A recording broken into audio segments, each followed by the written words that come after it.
Welcome back. What we're going to do in this video is we're going to show you how to make a snow particle system. It looks like this. Just so you know, there's a bit of an issue dealing with snow, and there's nothing you can do about it. And that is, much like real snow, snow takes a while to get to the ground. So when you go in to play the game, this is always going to happen, and there's nothing you can, well, there is something you can do about it, but you'll notice there is no snow, and then the snow starts to appear. And that's kind of what has to happen. There is a way to go in, and in the blueprint, what you can do is you can start the particle system, in essence, at maybe 100 times the speed. And then after 1/10 of a second, slow it down to its normal speed. And then what that does is that creates the particles so quickly that they appear to be on the screen the entire time. But that's a real complicated system, and I actually tried to set that up to show you how to do it. And I couldn't get it to work fast enough. There's always a lag, so I need to do more research on that. But this is the snow I've got, the motion, the movement, the shape of them. In fact, there's quite a few things that are going on in here. There's actually 4 particle systems that are all running at the same time, and we're going to show you how to get those things all set up. The materials are all slightly different. There's 4 particle systems because there's 4 types of materials going on here. So it gives you this real nice look. Other than that, the world is the same world that we've been dealing with.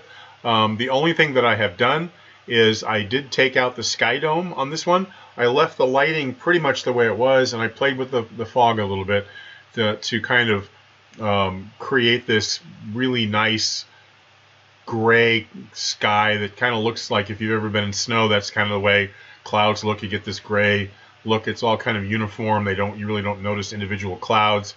It's kind of close, and your snow comes filtering out of that. I've also added the fog that we've just done.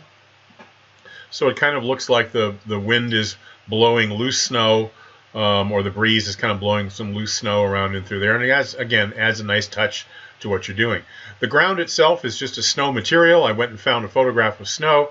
I made a normal map for it and then set it up. And I made it to be slightly shiny, so it kind of looks wet and it reflects the sky just a little bit. The way that I did that, I believe, is also in the handout in Canvas, so you can go and look and see how the material was made and do something very similar. There's all kinds of different snow textures out there. You can make this thing look like the snow is just starting to accumulate. And I'm going to do a video later on that's going to create a material. It's a really complicated material, but what it does is it creates an object, or creates a material that, when placed on an asset, allows you to rotate that asset in any direction, and it always has snow piled up on top of it, which is kind of a nice additional feature to go with this. But this is just about the particle system, so let's get started on that, and we'll kind of show you how that particle system works. First thing I wanted to show you is the material. Now, I talked about the fact that there are 4 materials, and that is true. There are 2 of them that are a slight variation on each other, and then there's another 2 that are slight variations on each other again. And this one is just dealing with a round blob shape, much like I did when I did the fog. The fog takes advantage of something called a radial gradient exponential, and what that does is that takes a solid block of color. In this particular case, it's just the color white, a particle color node in through here, which just puts a white color on it. And then this turns it into a round blob. And I've got 2 constants over here. These are both scalar parameters, so if I wanted to do something different with them, I can create a material instance and activate them and actually have the ability to have different fogs with different density and radius. But this one, the parameter radius on this one is set to 0.5. That's the size of the dot. If I go in and maybe look at, there you go, there's that. And if I go in and say, let's make this 0.25, I'm going to have a dot that's about half the size that it was originally. And then the density here is set to 5. That gives it kind of a glow quality. If I take it down to 2, the density is going to make that just a little bit more fuzzy around the edges. And you can play with those and figure out what works out best for you. I'll leave those 2 at this point. now that I made those changes. If I save it, you'll go back and you'll see the particles will be a little bit smaller in here and a little bit fuzzier, but you can kind of do whatever you want. In fact, I'm going to put those back because they have to work in conjunction with the other ones I'm going to show you. So we'll put that back to 5. A little bit harder edge on that. Okay. Because that's, again, this really isn't the place to make these things smaller. If you would like to make your particle smaller, then do that in the particle system. So there's a snowflake material. Now, the other snowflake materials that go with this one it looks very similar to the other one. I'll put this back and then kind of look at it. It looks exactly the same. And if you look at them, the major difference is right in through here. Okay? So if I look at, not that, look at this one. All right? What I have in here is I've got the particle color and I got the multiply and I've got that gradial exponent over there. If I look at this one, I've got basically the same thing going on. Okay? These are the same elements that are hooked up to those there, and they have that. What's missing and what's different actually is this emissive right here.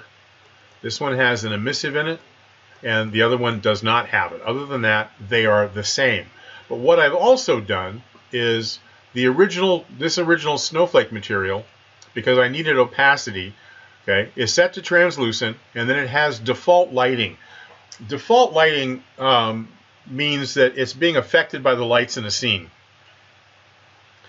If I go in and I select something to be unlit, for example, I can choose something to be unlit, then what happens is it's not affected by the lights in the scene, and it's affected only by the color and the brightness of the texture that I make it.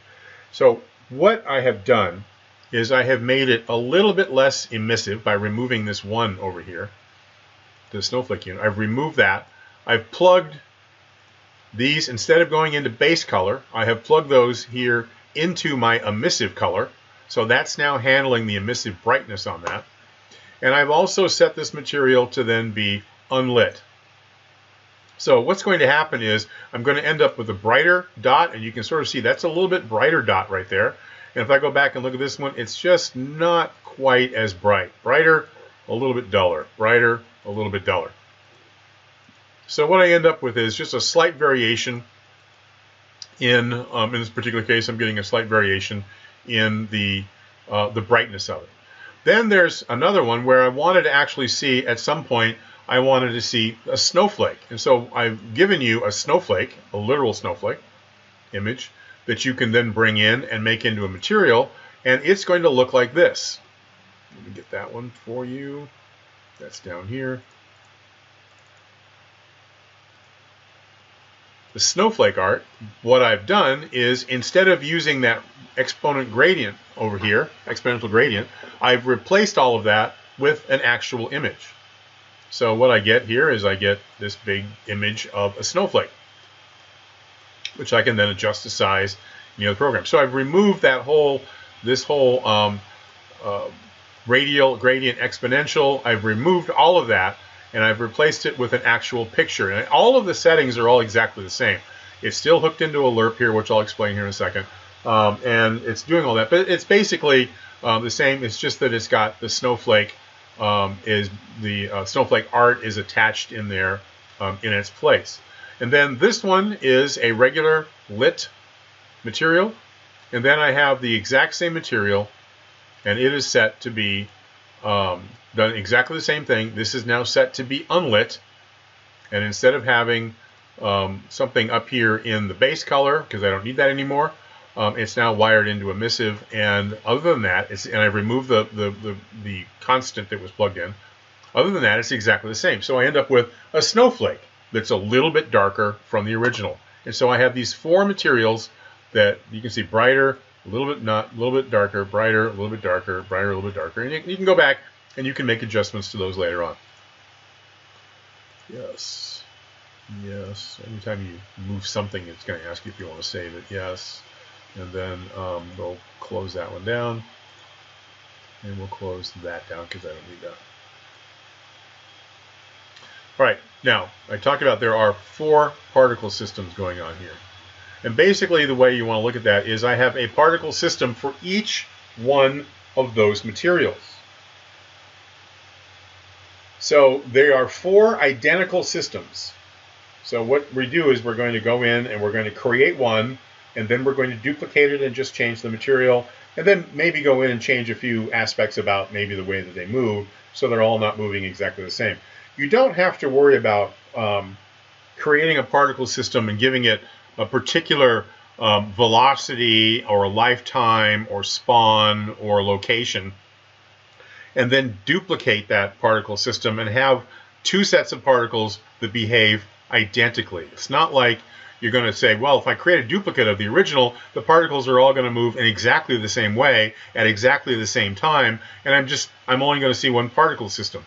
And that's not true, because we have randomness built in. Because I go in and put in minimum and maximum values, every one of these particle emitters functions as a different independent and different emitter, even though the settings are all exactly the same. The only thing I've done is changed the material and then added a few other particles, but I may have changed the number of particles of the different ones and things like that. But those are slight changes, and I'll go through them. But what I want to do is I want to show you basically what one of them is, and so I'll turn these off. So we're only looking at that one.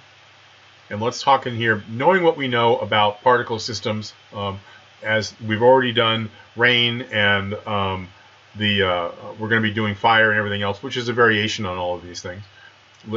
Most of these things we have been through before, and we'll talk about what they are and what the changes are. So my GPU sprites, I have GPU sprites in here just to cut down on the memory load, especially since I have 4 of these in here. My required, this is my snowflake material. This is the base one. The first one that I created, this is a default lit material. So it's being lit by the lights in the scene. My screen alignment is just the standard, that's the default, the PSA square, and I have my emitter loops set to 0, which is an infinite amount. That means that they never stop. They just continuously emit. Under my spawn, I have 1,500 of them. And if you look across the board at what I've got going on this one, I have 2,000. On this one, I have 1,200. And on this one, I have 2,000. Okay, so that's the difference across the board. I just varied the number of the particles that are occurring in there. We also have a difference in the material. This one is M Snowflake. The second one here is the Snowflake Unlit. The third one is the Snowflake Art, which is the lit one, and the fourth one over here is the Snowflake Art Unlit. So I can keep track of what each of those were. So those are all changing across the board. Now, under lifetime, what I've done on these is I've given them a pretty generous lifetime. They're moving slowly. They're drifting in the breeze. So it takes longer for them to hit the ground. So they have a longer lifespan because they are moving slower. The slower the movement, the longer the life. The faster the movement, the shorter the life. All right, and I've given them quite a variation. I don't mind if some of these disappear while you're looking at them. That's not a good thing. Usually that's not really what you want to see. You don't want to like watch a drop come down and then it just vanishes. Snowflakes will do that.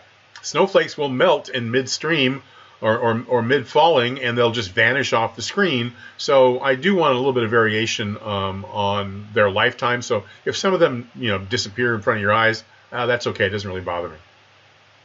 All right. Now across the board on lifetime, I believe I left the lifetimes all the same. So they're all running the same set of lifetimes. The initial size, again, this is where you want to control that, not really in the material. All I really wanted out of that material was the possibility, if I wanted to change and create another set of particles, be able to change that material size over there. So I set it with a scalar parameter. But I'm really going to do that in here.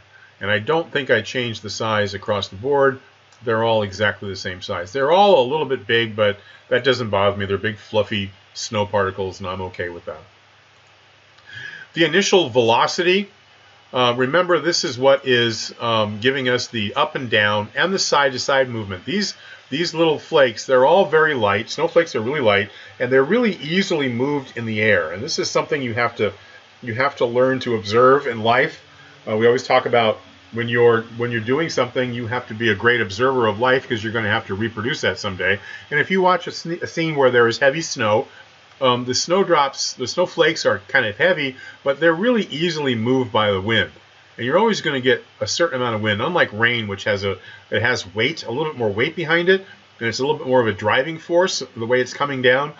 Snowflakes tend to float on the breeze like this, on the wind. So I want some wide movements. So basically, it's going 200 and 200 on the X and the Y, which means it's moving 200 to the right and 200 back. So it's moving, some of these are all moving in this direction. And then I have, for here, the minimum, minus 200 on both of those. So they're moving the other way too, and you get flakes that go left, you get flakes that go right, flakes that come towards you, and flakes that go away from you.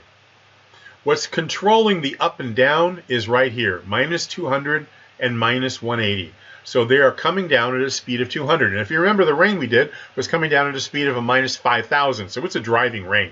It's coming past you pretty good. This is sort of, these are just kind of wending their way down to the ground. So my speed is minus 200, and some of them are minus 180. So some of them are moving slower than the others. And that's really all I'm kind of doing in that one. And across the board, I don't think, I did change this to minus 195 and 160, minus 200, minus 140, and this one is minus 225 and minus 150. So the four systems are all coming down at different speeds. And again, they all combine together to give you this nice randomness of what's going on. Color over life, I could remove this. There is no color over life on these. It's just left in there. Again, personal preference. If it doesn't bother you, leave them in there. If it does bother you, remove them. There are times I remove them and times I don't. It's kind of up to you. If you're not using it, you can leave it there. It doesn't hurt anything. There are some that you can't remove. You can't remove spawn. You can't remove required. But most of these down here that you see that are gray can be removed if you're not using them. So don't worry too much about that. But I don't have anything for color over life. The initial location. We saw that when we were doing the other ones. The initial location here is 2,000 by 2,000 in one direction, minus 2,000 by minus 2,000 in the other direction. That gives me a square area of 4,000 units. And the Z is 50. That means that they are all starting, because they're both set to 50, they are all starting at a level of 50 units above where the icon is going to be, and they're coming down. This one you may have to play with a little bit. I don't think I varied these at all because I didn't want to change that too much. But the initial location, what's important about that is you don't want to look up and see particles spawning. And that's kind of, if you have that set to be too close to the head of the player, if you happen to look up, you would notice, boom, all of a sudden snow particles are appearing, and you can actually see that there's no snow in the sky up above, which is why I have my world set up to where the sky is really a lighter variation on that up there. I can look up and I can see the particles look like they're coming out of the sky. But they're so small, they're like all of a sudden they're appearing out there, which is fine. You just don't want to be looking like this and all of a sudden you see a particle start right in front of your face. So that's kind of why I have that set at 50. You can play with that if you'd like to have it be a little bit higher. If you're working in an environment, again, where this is a flat environment that I've created. If I have an environment where I have to get up on something, then I might have to have my snow go up a little bit higher so I don't, basically climb on top of a box and I'm standing above where the snow is forming. So keep an eye on that. You can change that if you need to, but I've got them the same across the board. Rotation. Okay, rotation we have not seen yet. The interesting thing about the rotation is it causes a tumbling effect. So where you can't really see them with the little round objects that I'm using, I'm going to be using this same thing again when I get into the smoke particles, because the smoke particles actually have light and dark areas. It looks like that fog that we did earlier, and this would actually make that material rotate and have these things kind of spin as they go through space, and it makes it look a little bit more realistic. I have it in here because two of these materials actually contain the art of the snowflake. So if I go back and I turn this one on, that is actually snowflake art, and they're actually revolving. They're actually rotating. So as they go by, they're like spinning like this or spinning the other way. So they look like they're like little frisbees flying through space.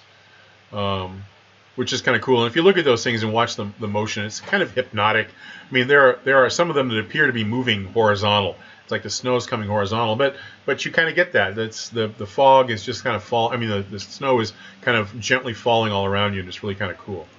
We turn that back on, turn that one back off. So initial rotation is set to 10. There really is no minimum. I want them all to spin at about the same rate, but you could go in and say, let's set some of those at 5. Some of them are rotating different than others, but it's no big deal.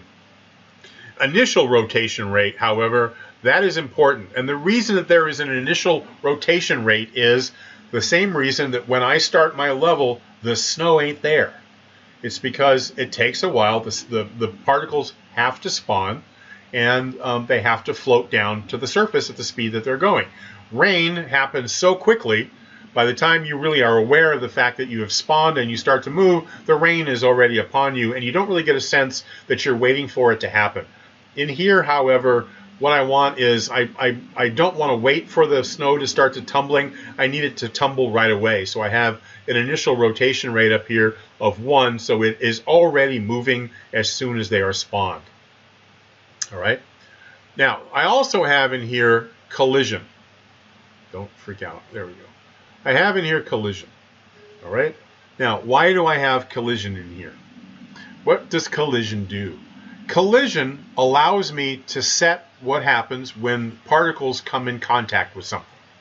So, for example, this world here, and the one thing I probably should have said up front, but I neglected because I forgot, is this is a landscape. Right? That is a landscape that I went in and I created. So what I did here was I went in and go to wireframe.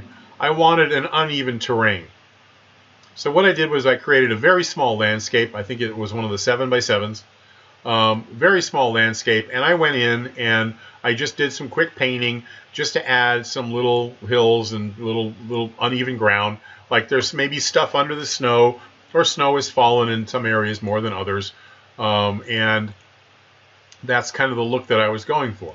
All right, so I need that to be lit, otherwise that snow is too bright. All right, so what happens now is I've set this thing, so if I go below the ground plane, I got to actually get under it. There we go. I'm going to get some things going to come sideways because they're coming in underneath it. But basically what's happening is the particles are hitting the ground, hitting the landscape, and they are being destroyed. So what I have down over here is I have resilience. What I can do is I can have objects bounce. I can do a lot of different things. In essence, what I want to have happen here is I want to go in and the resilience scale over life. What I want to happen specifically is when the particles strike something, they are killed and they stop moving. So I do have the ability to set that up in here rather than try to reply or depend upon a volume to kill it or do those kinds of things. So I'm just trying to limit the number of particles on the scene. I can do the same thing with rain, except it works on landscape. It doesn't work on objects that have collision on them. So I just have a ground plane or a box for the ground plane in the rain scene. This one I actually have a landscape, and I can use landscape to kill those particles as they come down. And the same, these are all set exactly the same across the board. They're all killing those particles when they come down. So if I turn all of these back on again, so I have all 4 of them going on. Let me save that up. And we'll come back and we'll take a look at it. And again, if I go in to play this one, I have to wait for the snow to appear, but there it is. And I've got this little snow blizzard going on, snow flurries going on, and I see particles, and I can see individual snowflakes once in a while, and it's kind of a nice touch. They're a little bit big, but if I went back and made them a little bit smaller, they're harder to see for the demonstration purposes. So right now these are set to a certain size that if I went back, wow, that was weird. If I went back and said, well, let's go back and make these things a little bit more realistic, I would probably take that down, probably cut all of these numbers in half. So instead of being 5s across the board, they're 2.5s and maybe 1.5s, or maybe I would do 3s and 2s, something like that, to take those things down a little bit.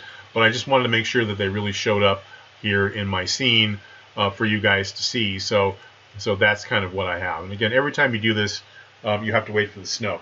Now, if you are creating a game level, how would you get around that? The fact that you can't see the particles right away. Probably the best solution to that is you start someplace where you're not looking at the sky. Maybe what happens is you start out either inside of something and you go outside immediately, or you start out with something over your head so you can't look up and see the particles, or you do something to distract the player. They have to turn around and go do something, or they have to go over and pick something up. And then when they look back up, they see the snow is coming down. That's about the only way to get around this. Like I said, I haven't been able to perfect the blueprint of speeding up the action, cranking up the speed so the speed of the particles is running way faster, and then almost immediately slowing it down. So in essence, they appear in the air as soon as you spawn, and then they immediately slow down. I had a hard time getting that to work, so I'll figure a way to get that thing perfected, and then we'll post that back up so you guys can all see it. But there's my snow scene. And so we'll move on at this point now and show you how to do the fire and the embers and the smoke.